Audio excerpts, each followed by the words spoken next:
Момчета, знам, че момичетата се увеличават и да, те са супер страшни, но не се притеснявайте, мога да ви покажа как да се защитаваме срещу тях. И първата стъпка е Normal Summon Alistar. Добавяме си инвокация. Линкваме Alistar в дракона. Казваме ефект на дракона, да си добавим Field Spell. Играеме Field Spell и ще използваме ефекта на Field Spell да хвърлиме Blue Eyes White Dragon в гроба. Ще нормално призовем Sage of Blue Eyes. Той ще ни добави Maiden. Използваме ефекта на дракона да призове Blue Eyes от гроба. Ще направим синхро, след което ще изиграем инвокация. Ще призовем Fusion Monster от гроба ни, като махаме материали от баниша. Ще призовем Мекаба, след което ще използваме ефекта на Maiden.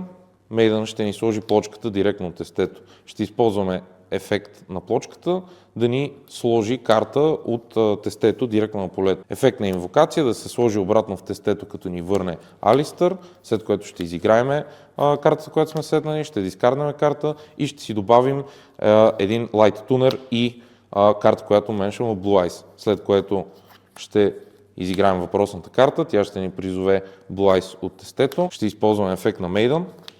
Maiden ще се призове и ще можем да направим още едно синхро.